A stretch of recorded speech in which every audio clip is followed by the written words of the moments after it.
सत्ता में सबसे पहले बात करते हैं खुद को सुपर पावर समझने वाले अमेरिका की मुश्किलों की।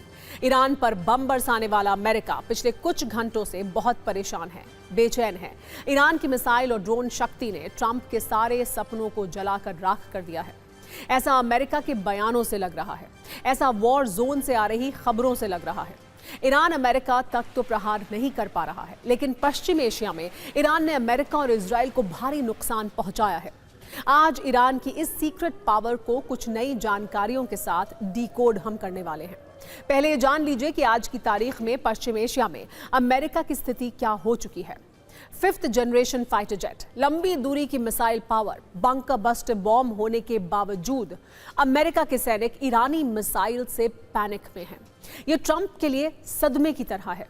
पश्चिम एशिया में अमेरिका के सैन्य बेस खंडहर बन चुके हैं। स्थिति ऐसी हो चुकी है कि अमेरिकी सैनिक सैन्य बेस को छोड़कर दूसरी जगह से जंग लड़ रहे हैं, या फिर ये कहें कि अपनी जान बचा रहे हैं।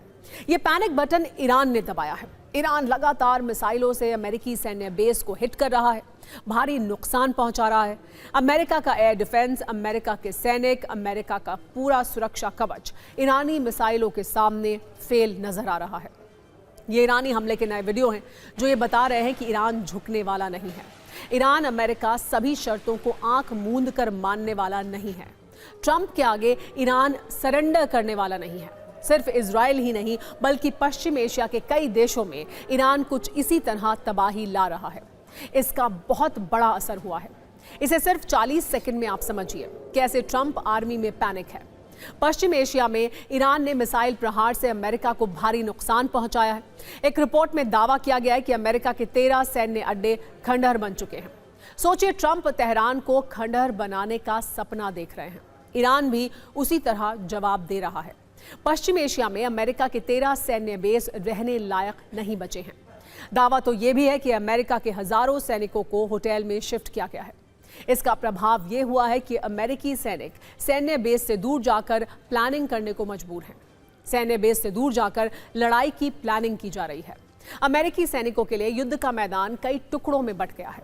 अमेरिकी सैन्य अधिकारियों ने इस स्थिति को रिमोट वॉर बताया है। रिमोट वॉर को आसान भाषा में अगर समझिए तो दूर से लड़ा जाने वाला युद्ध। ये किसी चुनौती से कम नहीं है। पश्चिम एशिया में कहां कहां ईरान मिसाइल दाग रहा है, इसकी पूरी जानकारी हम आपको देंगे। पहले यह देखिए कि ईरान के विदेश मंत्री ने कैसे एक सोशल मीडिया पोस्ट के जरिए अमेरिका की फजीहत पूरी दुनिया में कर दी है। ईरान ने अमेरिका के सैन्य बेस के नुकसान की खबर को पोस्ट किया। साथ में यह भी बताया कि कैसे अमेरिकी सैनिक होटल में शिफ्ट होना चाह रहे हैं और होटल में उन्हें बुकिंग नहीं मिल रही है, इस डर की वजह से कि कहीं ईरान उस होटल पर अटैक न कर दे। ईरान पहले ही अलर्ट कर चुका है, जहां भी पश्चिम एशिया में अमेरिका के सैनिक रहेंगे वो वहां अटैक करेगा। ईरान के विदेश मंत्री ये भी आरोप लगा रहे हैं कि अमेरिकी सैनिक आम नागरिकों को ह्यूमन शील्ड की तरह इस्तेमाल कर रहे हैं। ईरान के दावे की सच्चाई जो भी हो, लेकिन इतना तो सच है कि ईरान अमेरिका को हर फ्रंट पर तगड़ा जवाब दे रहा है। अमेरिका के लिए यह युद्ध अब किसी चुनौती से कम नहीं है। आपको बताते हैं कि पश्चिम एशिया में ईरान ने कहां कहां अमेरिका के सैन्य बेस को नुकसान पहुंचाया है। इराक में एन अल असद और इरबिल एयरबेस पर ईरान ने मिसाइल से हमले किए हैं। सीरिया में अल ओमर बेस को ईरान ने टारगेट किया है। जॉर्डन में अली अर्जा एयरबेस पर मिसाइल वर्षा की गई है। बहरेन में जफेर शेख ईसा बेस पर अटैक हुआ है। एक ड्रोन ने अमेरिकी 5th फ्लीट के मुख्यालय में संचार उपकरणों को काफी नुकसान पहुंचाया है। संयुक्त अरब अमीरात में अल थफरा एयरबेस और अल रुवैस सैन्य ठिकानों पर रडार साइट और इमारतों को भारी नुकसान पहुंचा है। कुवैत में कैंप आरिफजान, अली अल सलेम एयरबेस जैसे ठिकानों को भारी नुकसान हुआ है। पोर्ट शुएबा पर हुए एक हमले में सेना का एक टेक्टिकल ऑपरेशन सेंटर तबाह हो गया है।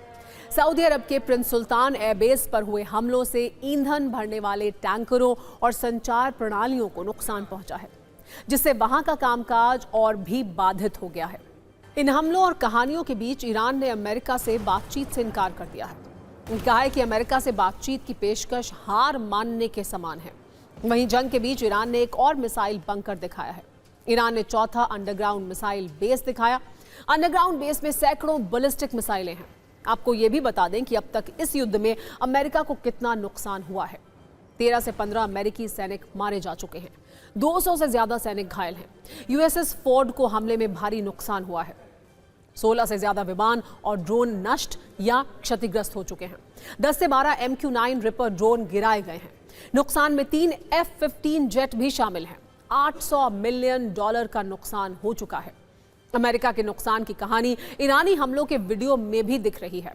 ईरान लगातार अमेरिकी बेस को हिट कर रहा है, मिसाइल और ड्रोन से हमले कर रहा है। इसी बीच एक और खबर ट्रंप को टेंशन देने वाली यह है कि अमेरिका का मिसाइल स्टॉक खत्म हो रहा है। इसे भी समझिए। एक रिपोर्ट में दावा किया गया है कि अमेरिका की महंगी मिसाइलें तेजी से इस्तेमाल हो रही हैं। थाड, पेट्रियट जैसे इंटरसेप्टर ज्यादा खर्च हो रहे हैं। रिपोर्ट के मुताबिक कुछ स्टॉक अप्रैल तक कम हो सकते हैं। एक थाड मिसाइल की कीमत करोड़ों डॉलर में होती है। खपत के हिसाब से मिसाइल और इंटरसेप्टर का प्रोडक्शन नहीं हो रहा है। जंग लंबी चली तो मिसाइलों की कमी हो सकती है। यूक्रेन से पश्चिम एशिया में हथियार शिफ्ट करने का दावा है।